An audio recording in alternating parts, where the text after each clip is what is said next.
Let me start with a bit of an update on the Kīlauea activities on Hawaii Island. That's been a major focus of a lot of activity by a lot of people in the university, as well as what you see in the paper and the work of the civil authorities and others. The good news is that our University of Hawaii facilities are all okay so far, with the exception of one of our inactive CTAR research stations, the Malama Key, which is actually where the papaya ring spot virus research was done. We haven't been able to get in to do a full assessment, but it looks like it's in the path. We have had incredible exposure of our scientists at both UH Hilo and UH Mānoa, both in the local press, but also nationally and internationally. We are now, because of the earthquakes and activities up at Hawaii Volcano National Park, we have housed the Hawaii Volcano Observatory at UH Hilo. Our UH Hilo faculty and students are an integral part of the civil defense activities engaged in drone work. So every night they actually handle the drone overflights that provide the information to the disaster managers. Our UH Mānoa scientists have done the VOG modeling that helps tell people where to expect the VOG and where to avoid depending on the weather. And that model has now been incorporated into our Pacific Disaster Center disaster management software that I'll mention shortly. I guess the good news for UH out of this is that we have really established ourselves nationally and internationally as the place to study volcanology, painful as that is for so many people. Really the biggest issue is, of course, the impact on our students, our faculty, our staff, and the entire community. And that's something that our campuses have reached out to the people who are members of UH Hilo and Hawaii Community College. And I really want to thank our regents. Several of you have already donated to a fund to help take care of our students. That's helping them with housing, with gas, with food as they struggle. At this point, we really have no idea how long this will last and how many more people will be impacted. Just one more somber note. Can I make a plug here? Yeah, please. I did ask Kendra to reach out to the board for this fund. We don't often ask for the board to do this. I think it would be great if we could get 100% participation, even if it's just a small amount, to help these students that are really experiencing hardship. And I wanted to ask Regent Wilson, I'm sorry to interrupt your report, but he had shared a very personal experience and was a big supporter of this. So I don't know if you want to just say a couple words.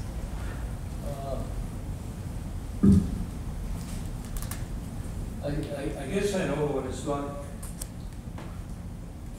to suffer this kind of event, be a victim, if you will.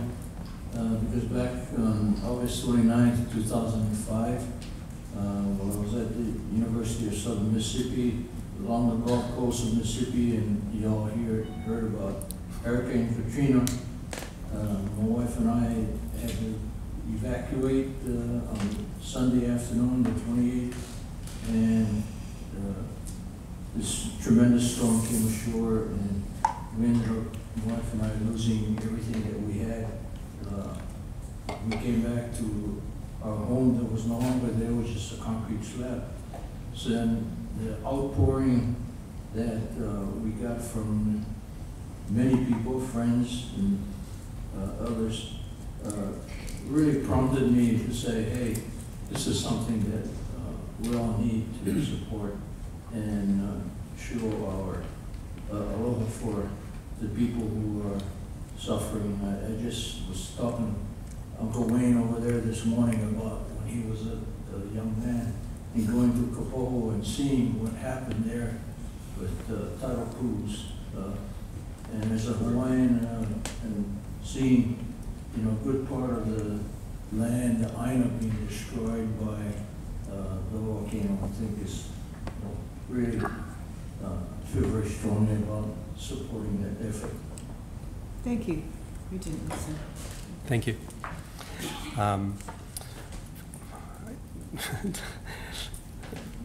Speaking of natural disasters, in 2004, many of you will recall, we suffered a pretty devastating flood in Manoa Valley, including taking out the basement of Hamilton Library, the first floor of the Biomed building, and extensive damage to multiple buildings on campus as well.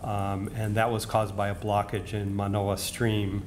There have been people working since that time, believe it or not, to try and figure out flood mitigation. Over the past 3 years in particular, a plan was developed by DLNR, and that involves cutting down some trees and dredging Manoa Stream. You will have seen the news, I think, over the past week or so with many of our faculty in university housing expressing severe concerns, along with others from the community. I'm happy to report that last night DLNR announced that they would relocate the sediment beds that would be used for drying the sediment from adjacent to faculty housing to a parking lot of our CTAR facility across the street from Manoa Library. There are still concerns about the project, I will say, and you know, different people had different sets of concerns, but we're very grateful to DLNR for making this accommodation, really for our residents in our university housing. And I'm especially grateful to Vice President Calbert Young is here, and Vice President Jan Govea is not, who really over the past almost 2 weeks this has been their major calling. You may think he's our CFO, but and she's our Vice President for Administration, but they really stepped in, working with the residents and DLNR and the contractor to figure out a solution that was going to be workable. This is graduation season, on to happier news, and I want to thank the regents who were able to participate. We have not yet reported the numbers. They look pretty good so far.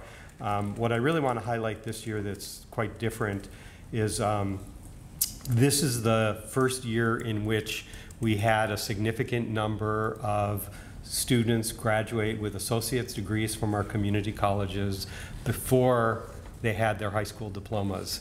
Now that's a good tagline, and a lot of it has to do with our graduations were before the high school graduations.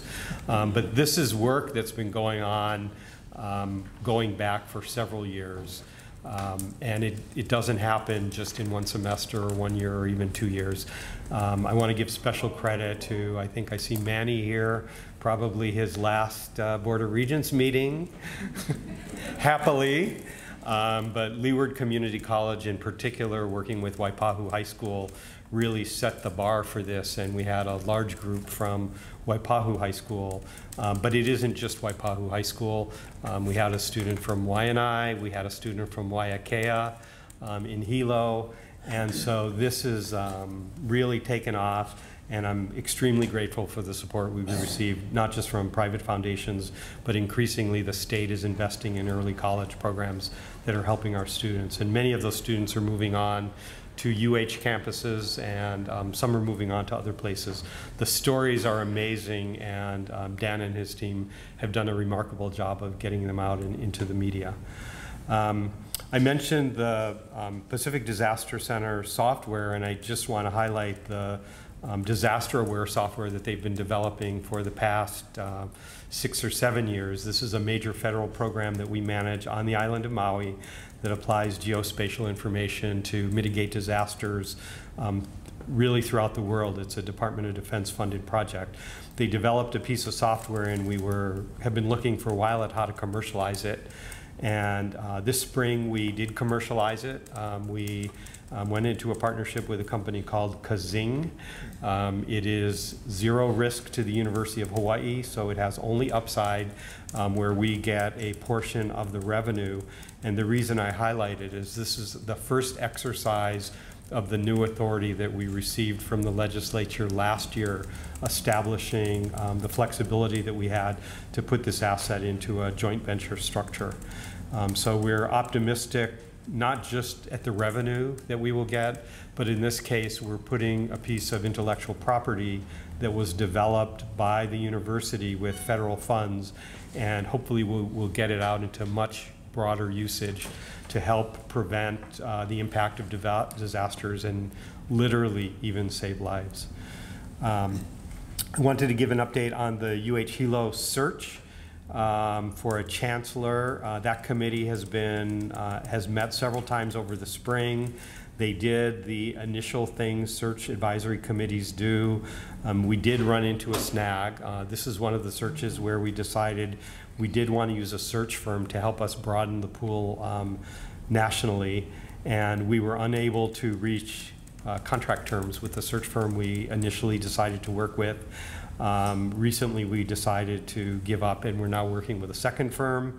We're working with a firm that has previously accepted UH contract terms in the past, so we hope to finish that up over the next week or so. The committee has agreed to work over the summer, so we do hope to have campus visits in the fall, and ideally we'll have a new chancellor on board in the spring. And I want to thank Interim Chancellor Marcia Sakai, who's here and who's agreed to carry on and continue to see us through. We've also had a lot of activity around the organizational structures at UH Mānoa. Some of that you have seen in the paper. I will just say we have a design team that has worked over the entire spring at restructuring the offices of the chancellor, the vice chancellors, and some of the offices that report to the vice chancellors. This is really focused on the administrative structure. I did 2 public forums during the spring during the last academic year about that. I would say the second one was a regrouping based on what I learned at the first one and the concerns that were expressed. We continue to get good input, and that team will be working over the summer, and we expect to be in consultation in the fall over a formal reorganization proposal. At a more distributed level and also covered in the newspaper, we have a design team looking at the structure of the College of Language, Linguistics, Literature, colleges of Art and Arts and Humanities, along with the School of Pacific and Asian Studies. We think we can create a real powerhouse that will infuse Asia-Pacific influence into the arts and humanities across the campus.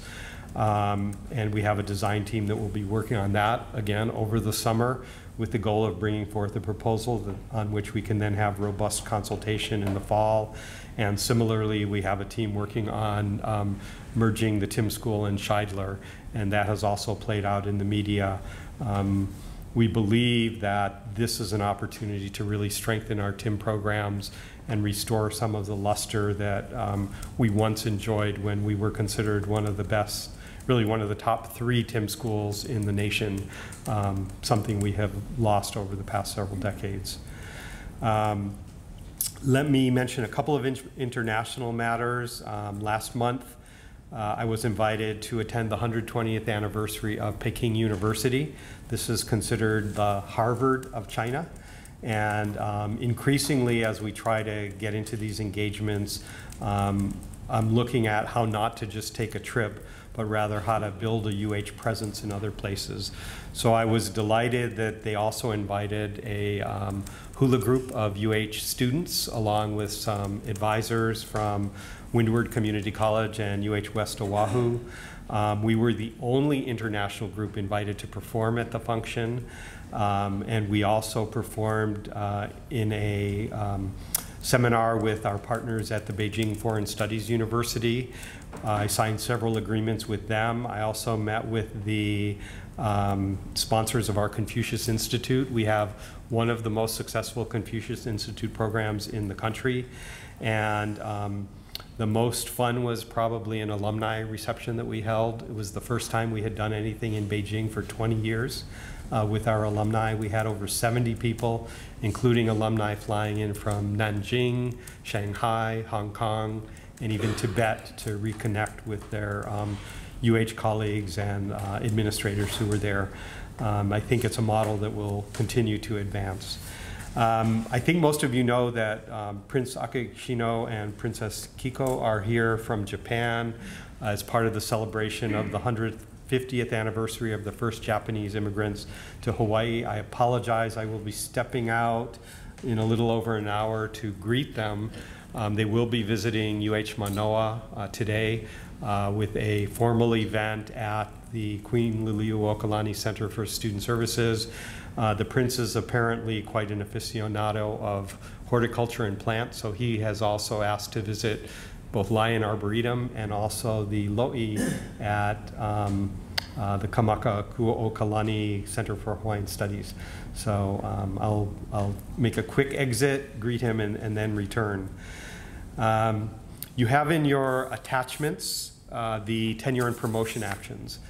So we included them as a matter of transparency. You will recall that last year you actually delegated this to the president. So no action is requested, but we do have a community that is used to seeing who got tenure and promotion by looking at the June board agenda. So we included it there. You had also asked that we report on cost, and we struggled to figure out how to do this. I want to thank Jan Govea and her team and Don Straney and his team. What we did is we looked at the cost of these tenure and promotions, these things that are being acted on, which is about $1.5 million across the entire UH system.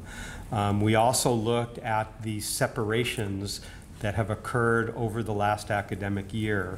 And that's almost 40 million. So those are the retirements and separations that routinely take place over the course of an academic year. Then when we bring people in, we normally bring them in most disciplines at the entry level at a rate that is lower than the people who went out.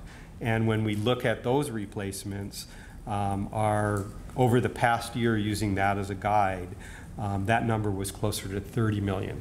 So every year is going to be different, but that's how you can see that in general, the cost of the promotions is actually covered, and tenure doesn't have a dollar cost in that year, but the cost of the promotions is more than covered by the differential in a typical year between the separations that occur and the projected replacements that occur when we bring people in. Let me mention, because we do have a pretty interesting attachment, that we have been pressing on to try to reduce the number of interim appointments, and we have some pretty strategic ones that I'll just highlight. We have a non-interim dean of Hawaii Nui Akea in this agenda. We have an associate vice chancellor for academic affairs at UH West Oahu. We have a non-interim vice chancellor for academic affairs at Honolulu Community College. We have a non-interim chancellor at, and actually I think I saw our non-interim associate vice chancellor for academic affairs. Thank you. I think we have our non-interim chancellor for Kapiolani Community College. Louise is here. We have a non-interim director of research compliance. That's a new role based on the reorganization we have put in place. And we have an interim chancellor at Leeward Community College. Jean's cousin Suzette is here, who will be taking over for Manny while we conduct a search. So thank you all, Alan and everyone who's here today. And we will continue to try and take the interim out of administration. So second to lastly, let me just share a couple of numbers that I do not want to botchy this. But as of today, 23 days before the end of the fiscal year, and just for the past week or so, the extramural dollars for the University of Hawaii are up year over year over last year.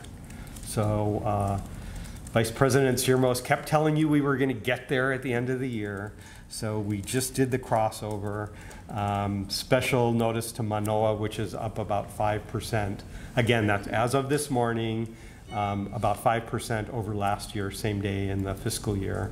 The other number that I look at every morning when I get up is our enrollment. So today we are 75 days before the first day of instruction. As of today, 75 days before, enrollment for the system is up, and all 4 major units are up. Led percentage-wise, in this case by UH West Oahu, and happily, UH Hilo is not far behind at this point, not far behind West Oahu. So there's no guarantee, but what I can say, looking at this on a daily basis, I would much rather have the numbers be up rather than down at this point as we watch what happens with summer melt. So thank you. That concludes the President's report for today.